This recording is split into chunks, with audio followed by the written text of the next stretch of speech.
ಇದು ರಿಲೀಸ್ ಆಗಿದೆ ಮೇಡಮ್. ಒಂದು ವೇಳೆ ಆಗದೇ ಇದ್ರೆ ತಾವು ಮತ್ತೆ ಮನವಿಯನ್ನು ಮಾಡ್ಕೋತೀರಾ ಇಲಾಖೆಗೆ? ಖಂಡಿತವಾಗ್ಲೂ ನಾನು ಮನವಿ ಮಾಡ್ಕೊಳ್ಳೋದಿಲ್ಲ, ಮನವಿ ಅಲ್ಲ ಅದು, ದಟ್ ಇಸ್ ದೇರ್ ಡ್ಯೂಟಿ. ಖಂಡಿತವಾಗ್ಲೂ ಫೆಬ್ರವರಿ ಮಾರ್ಚಿದ್ದು ಮಾನ್ಯ ಮುಖ್ಯಮಂತ್ರಿಗಳು ಕೂಡ ಸದನದಲ್ಲಿ ಉತ್ತರವನ್ನು ಕೊಟ್ಟಿದ್ದಾರೆ.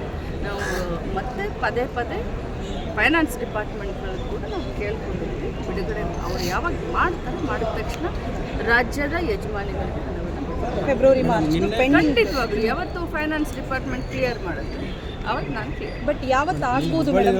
ನಾನು ಅದೇ ಪದೇ ಪದೇ ಹೇಳ್ತೇನೆ.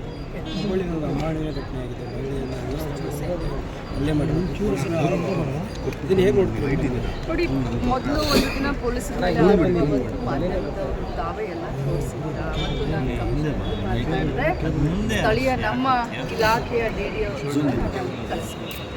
ಆದರೆ ಎರಡನೇ ದಿನ ಮಾಧ್ಯಮದಲ್ಲಿ ತಾವೇ ಎಲ್ಲ ತೋರಿಸಿದ್ದೀರಾ ಯಾವ ರೀತಿ ಘಟನೆ ಆಯಿತು, ಯಾವುದು ಸೋಷಿಯಲ್ ಮೀಡಿಯಾದಲ್ಲಿ ಹರಿದಾಡ್ತಾ ಇದೆ. ಯಾಕಂದರೆ ಭಾಳ ಸೂಕ್ಷ್ಮ ವಿಚಾರ ಇದು. ಮಹಿಳೆ ಅಂತ ಬಂದಾಗ ನಾನು ಭಾಳಷ್ಟು ಸೂಕ್ಷ್ಮವಾಗಿ ಸಂವೇದನಶೀಲವಾಗಿ ನಾನು ಮಾತನಾಡಬೇಕಾಗುತ್ತೆ. ಒಂದೇ ಮಾತು, ಯಾರದೇ ತಪ್ಪು ಪೊಲೀಸ್ ಡಿಪಾರ್ಟ್ಮೆಂಟ್ ಆಗಿದ್ದು ಇನ್ನೊಬ್ಬರ ತಪ್ಪಿತಸ್ಥರ ಮೇಲೆ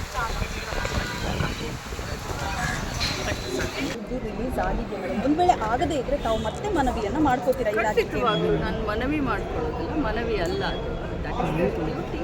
ಖಂಡಿತವಾಗ್ಲೂ ಫೆಬ್ರವರಿ ಮಾರ್ಚಿದ್ದು ಮಾನ್ಯ ಮುಖ್ಯಮಂತ್ರಿಗಳು ಕೂಡ ಸದನದಲ್ಲಿ ಉತ್ತರವನ್ನು ಕೊಟ್ಟಿದ್ದಾರೆ.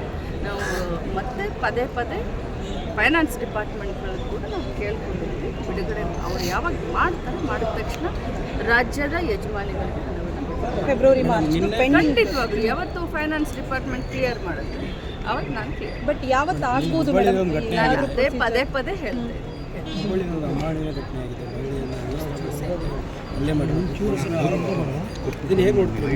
ನೋಡಿ, ಮೊದಲು ಒಂದು ದಿನ ಪೊಲೀಸರ ಮೇಲೆ ಆರೋಪ ಬಂತು, ಮಾಧ್ಯಮದವರು ತಾವೇ ಎಲ್ಲ ತೋರಿಸಿದ್ರ. ಮತ್ತು ನಾನು ಮಾತಾಡಿದೆ, ಸ್ಥಳೀಯ ನಮ್ಮ ಇಲಾಖೆಯ DD ಅವರು ನಮಗೆ ಕಳಿಸ್ಬೇಕು.